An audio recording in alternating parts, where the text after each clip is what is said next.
আসামের 4 হেভিওয়েট প্রার্থীর মধ্যে কার হাতে কত সম্পদ? আসামের সবচেয়ে ধনী প্রার্থী কে? কোন প্রার্থীর পত্নী অধিক সম্পদশালী?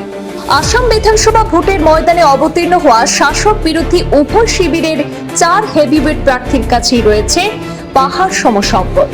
শীর্ষস্থানীয় 4 জনের সবাইকে ছাপিয়ে গেলেন আজমল। আবার শুধুমাত্র আজমল ব্যতীত বাকি 3 ধনী প্রার্থীর চেয়ে সম্পদ বেশি তাদের পত্নীদের।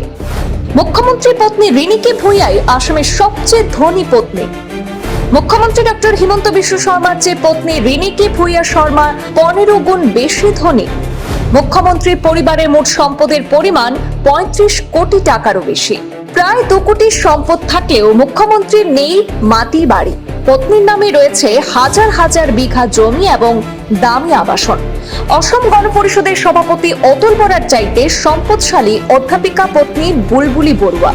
একইভাবে প্রদেশ কংগ্রেস সভাপতি গৌরব গগৈর চাইতে বেশি ধনী তার পত্নী এলিজাবেথ গগৈ। এক নজরে দেখে নেব নির্বাচনী হলফনামায় জমা করা তথ্যের ভিত্তিতে 4 হেভিওয়েট প্রার্থীর কার কাছে কত সম্পদ রয়েছে। প্রথমে ডক্টর হিমন্ত বিশ্ব শর্মা বিজেপি প্রার্থী, লড়ছেন জারুকবাড়ি বিধানসভা আসনে। আসামের মুখ্যমন্ত্রী ডক্টর হিমন্ত বিশ্ব শর্মার মোট সম্পদ প্রায় 2 কোটি 36 লক্ষ টাকা। 5 বছরে বেড়েছে সম্পদ, কিন্তু নেই কোনো বাড়ি গাড়ি। মুখ্যমন্ত্রী এবং তার পত্নীর মিলিত সম্পদের পরিমাণ প্রায় 35 কোটি 16 লক্ষ টাকা। মুখ্যমন্ত্রীর অস্থাবর সম্পত্তি প্রায় 14 কোটি টাকা। আশ্চর্যজনকভাবে মুখ্যমন্ত্রী ডক্টর হিমন্ত বিশ্ব শর্মার নিজের নামে কোনো গাড়ি, বন্ড বা শেয়ার নেই।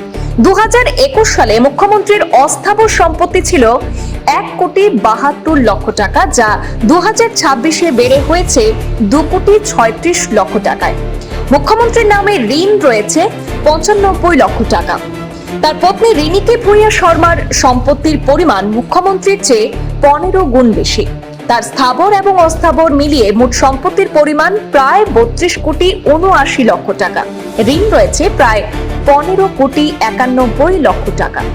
কংগ্রেস প্রার্থী গৌরব গগৈ। কংগ্রেস নেতৃত্বে প্রথম বিধানসভা রাজনীতিতে নেমেছেন গৌরব গগৈ, লড়ছেন যোরহাট বিধানসভা আসনে। গৌরব গগৈর স্থাবর সম্পত্তির পরিমাণ 72 লক্ষ 59 হাজার 336 টাকা। ব্যাংকে জমা আছে 54 হাজার 700 টাকা।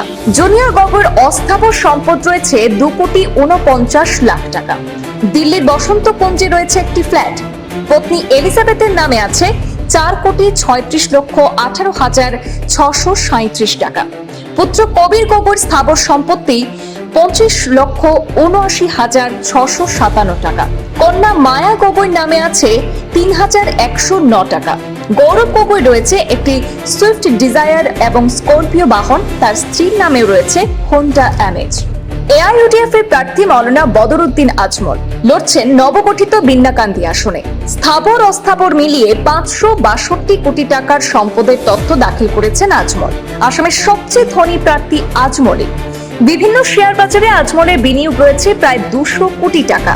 স্থাবর সম্পত্তি 169 কোটি টাকার। ব্যাংকে গচ্ছিত আছে 52 কোটি টাকা। রয়েছে কোটি টাকা দামের একাধিক বাহন। কৃষি ও ব্যবসা সহ অন্যান্য খাতে বিনিয়োগ করা আছে প্রায় 100 কোটি টাকা।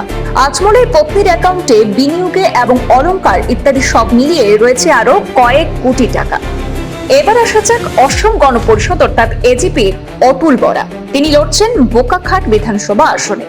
অতুল বরা থেকে বেশি সম্পদ অধ্যাপিকা পত্নী বুলবুলি বড়ুয়ার। অতুল বরার স্থাবর সম্পদ 1 কোটি 53 লক্ষের বেশি। পত্নীর স্থাবর সম্পত্তি 1 কোটি 15 লক্ষের বেশি। অতুল বরার অস্থাবর সম্পত্তি 1 কোটি 33 লক্ষেরও বেশি। পত্নীর অস্থাবর সম্পত্তি 2 কোটি 63 লক্ষ টাকা। মন্ত্রী অতুল বরার অ্যাকাউন্টে গচ্ছিত জমা 42 লক্ষ 56 হাজার। পত্নীর অ্যাকাউন্টে আছে প্রায় 56 লক্ষ। রয়েছে একাধিক বিলাসী বাহন। ব্যুরো রিপোর্ট, পূর্বাঞ্চল প্রতিদিন।